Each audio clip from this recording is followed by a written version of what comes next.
Hey guys, I'm really excited about today's video. I finally have my Giani Granite Countertop kit in. I ordered the white diamond kit and I'm going to be painting the countertops in my guest bathroom, and I'm really excited because our master bathroom ones came out so well. I will show you a picture of the before and the after.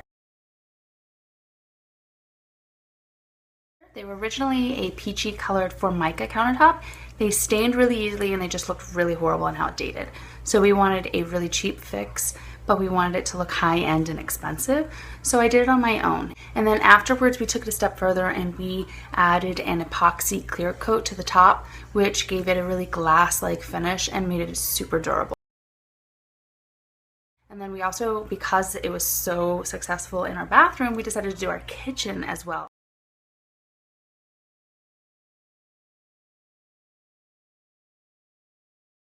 And when I say durable in the kitchen, I mean I take boiling hot pots and pans off of the stove and I put it directly onto the countertop with no hot plates or anything like that. So I highly recommend it if you're looking for a cheap fix and you want something that looks high-end. So yeah, this is what we did. I hope you like it. I will put all of the supplies, everything that I used, and then I will kind of commentate on what I'm doing and why I'm doing it as we go. So here's what our bathroom countertops look like before we get started. Just to show you what is in the kit, it comes with everything you need and it tells you like steps as it goes. Comes with all of this. It has two of those, but I used one of them obviously, plus the roller, plus the sponge brush. And then inside underneath here, it comes with instructions and everything. It comes with a tester sheet so you can get practice before you actually get onto your counters. And then it also comes with a DVD. I want to do one little coat of this primer all the way around and covering every bit of Formica. This primer is amazing. I'm actually going to be covering every inch of the black primer with white after I'm done, after it dries properly.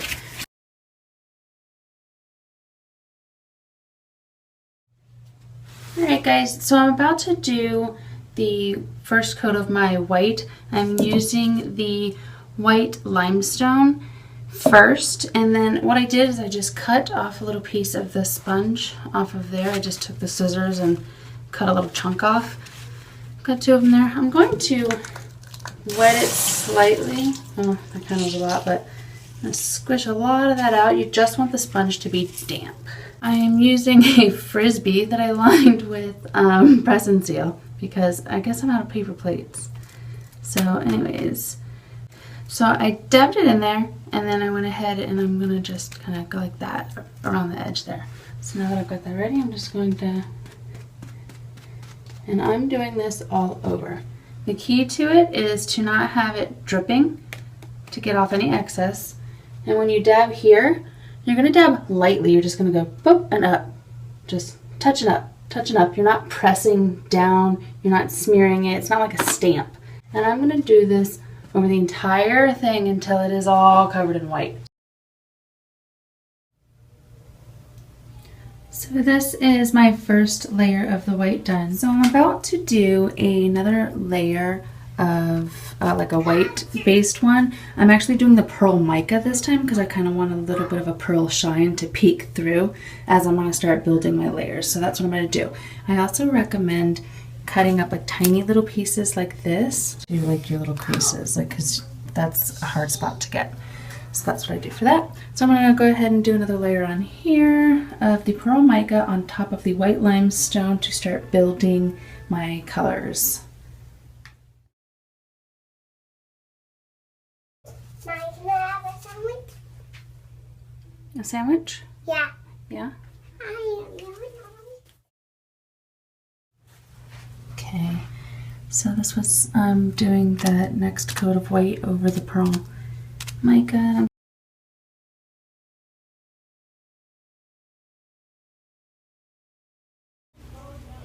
Alright, so this is our fourth layer done here.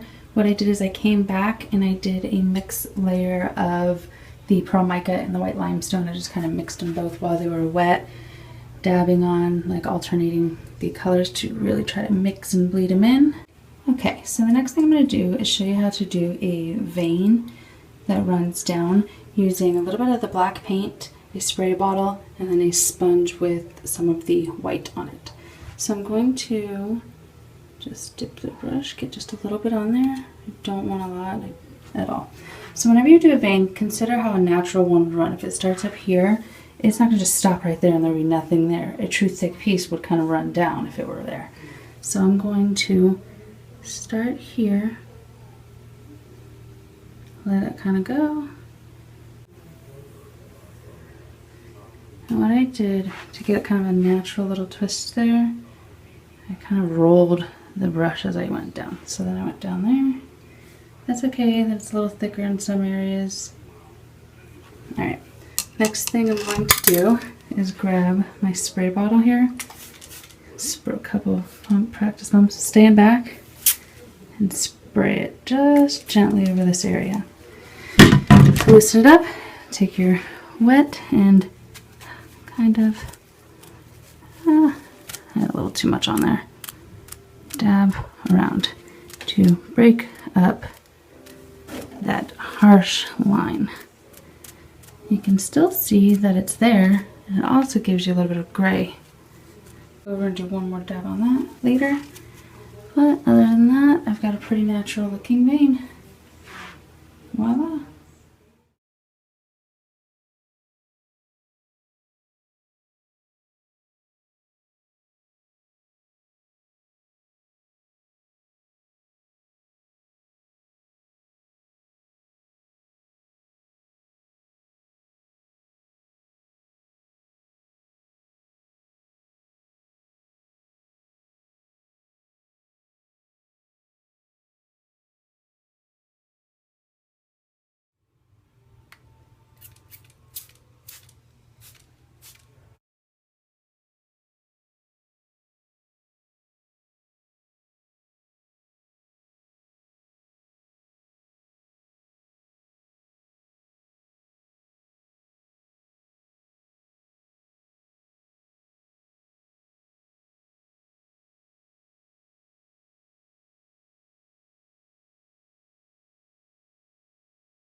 Now I like to add a few little natural specks of black randomly. And now here I go covering them all up. See, I want the peekaboo and I want it to give me a natural gray.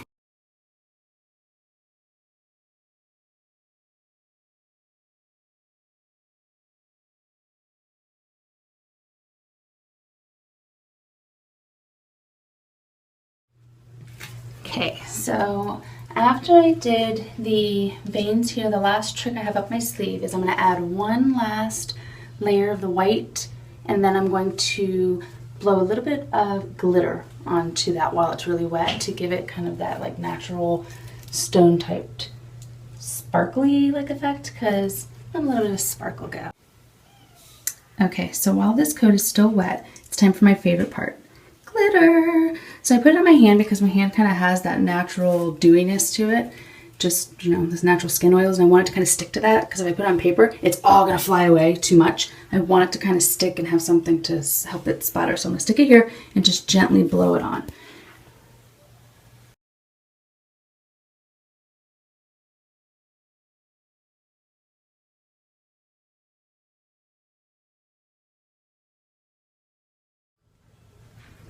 Okay, so this is probably going to be my last coat of the white. So I really want to go over and make sure that if there's any spots that just look a little, I don't know, fake or forced or smudged, I'm grabbing and I'm doing a kind of a dab on there and letting that kind of settle it out, because that will give it the natural effect, the thicker globs that just kind of settle out on their own. You don't want it to look forced. You don't want it to look like, remember, stamped on or pressed too hard. So that's my tip of the day. Go back on your very last run and just double check everything, because after I do this glitter, it's epoxy. And once that epoxy goes on, there's no going back.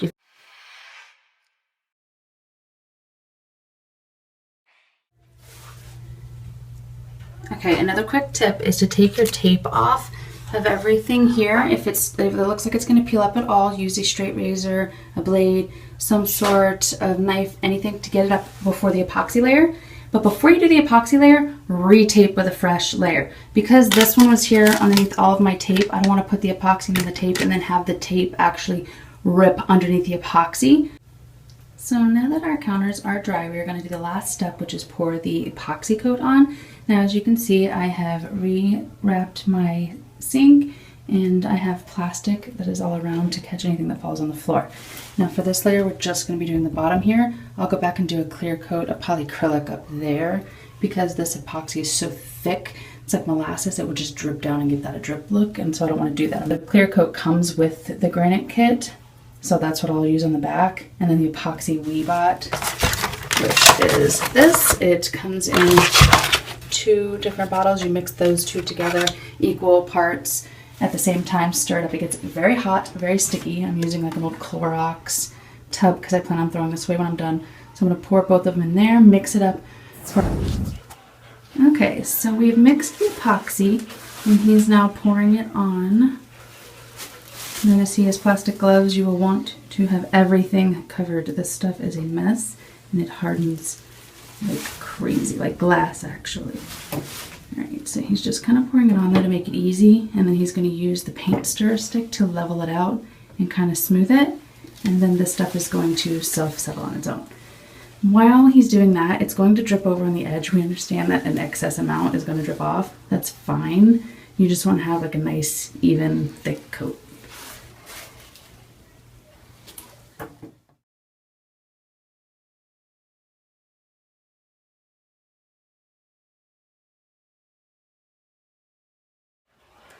So as it's dripping over, he's smoothing the edges. Now this is something we're gonna have to keep standing here doing probably for like the next 15-20 minutes. Like I'll come in every 2 minutes and check it and catch whatever has dripped off as it's settling and do this and continue to smooth it out until it's cured enough that there's no more dripping. But this is very important because you want the sides to look very smooth. See how gorgeous this is looking already? Do you see that reflection? Wow. Now, just as an extra step, certainly not required, Yes, it's required. he thinks it's required for perfection, but we didn't do it on the first one actually, and it came out really well. We just kind of blew it with a straw. We took a straw and blew the bubbles out with that because that was what was recommended. But we find that this is much faster, much easier if you have a blowtorch. Just keep a good distance away at an angle because you don't want to burn it or mess it up, but he's just popping any little bubbles there. Yep. Okay, so now while it's wet, take up your tape because you want the epoxy to self-settle around the sink and you don't want the tape to get stuck under the epoxy and be ripped underneath, because then I would have like this lime green tape stuck under my epoxy and that would just be terrible. All right, and that's it. Any touch-ups with the blowtorch if needed, but it looks pretty great. Oh, I hear the babies. Yeah, no, it's gonna settle nice. This is beautiful. So every few minutes I am coming in and I am just scooping that excess off because you'll notice those little driplets. That's what I'm trying to catch. Give it a good 24 hours before testing it. Just trust me. Just do that. 24 hours at least. And then I actually don't use the countertops or put anything heavy on them for 2 full weeks. I know that sounds like a long time, but I mean, we'll still use it. Also, the kids will still brush their teeth and stuff. They'll just store their stuff underneath here for now until it's had 2 full weeks. If you give it the full 2 weeks, it'll dry like glass. If you don't and you put something on it, it might indent it for a little while. Once you remove the object, the indent will come off and it'll raise back up like normal. But just to prevent that, I give it 2 solid weeks, dry like glass, and you don't have to worry about that. So yeah, that's my tip for you as far as how long to wait for it to cure completely for it to be safe. Sounds like a long time, but it's totally worth it.